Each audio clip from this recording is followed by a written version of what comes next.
थेट निवडून आलेल्या नगराध्यक्षांचे अधिकार वाढले. आता मतदानासह सदस्यत्वाचाही अधिकार. नगर परिषदा आणि नगरपंचायतींच्या कारभारात मोठे प्रशासकीय बदल करण्याचा निर्णय राज्य मंत्रिमंडळाने घेतलाय. आता थेट जनतेतून निवडून आलेल्या नगराध्यक्षांना केवळ पदच नव्हे तर सभागृहात अधिकृत सदस्यत्व आणि मतदानाचाही अधिकार मिळणार आहे.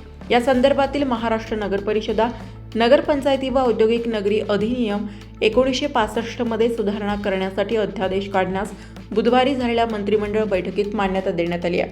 सध्याच्या नियमानुसार थेट जनतेतून निवडून आलेल्या अध्यक्षांच्या अधिकारांबाबत काही तांत्रिक अडचणी होत्या. मात्र आता नवीन सुधारणेनुसार जी व्यक्ती नगरसेवक म्हणून निवडून येण्यास पात्र आहे तीच व्यक्ती अध्यक्षपदासाठीही पात्र ठरते. थेट नगराध्यक्ष हा जनतेचा कौल घेऊन निवडून आलेला असतो, त्यामुळे त्याला सभागृहाचे सदस्यत्व नाकारणे तांत्रिकदृष्ट्या विसंगत ठरत होते. आता या निर्णयामुळे थेट निवडून आलेली व्यक्ती एकाच वेळी अध्यक्ष आणि सदस्य अशी दोन्ही पदे धारण करू शकणार आहे. या ऐतिहासिक निर्णयामुळे नगराध्यक्षांना आता सभागृहाच्या कामकाजात अधिक सक्रिय होता येईल. सुधारित कायद्यानुसार नगराध्यक्षांना आता इतर सदस्यांप्रमाणेच एखाद्या विषयावर आपले पहिले मत नोंदवता येईल. निर्णायक मत जर एखाद्या विषयावर मतदान करताना मते समसमान टाय झाली तर नगराध्यक्षांना आपले निर्णायक मत वापरून अंतिम निर्णय घेण्याचा अधिकार असेल.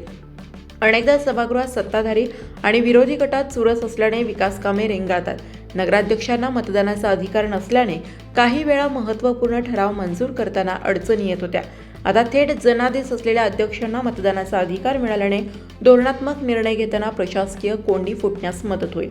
राज्य सरकारने 1965च्या मूळ अधिनियमात सुधारणा करण्याचा निर्णय घेतला असून लवकरच राज्यपाल यांच्या स्वाक्षरीने हा अध्यादेश लागू केला जाईल.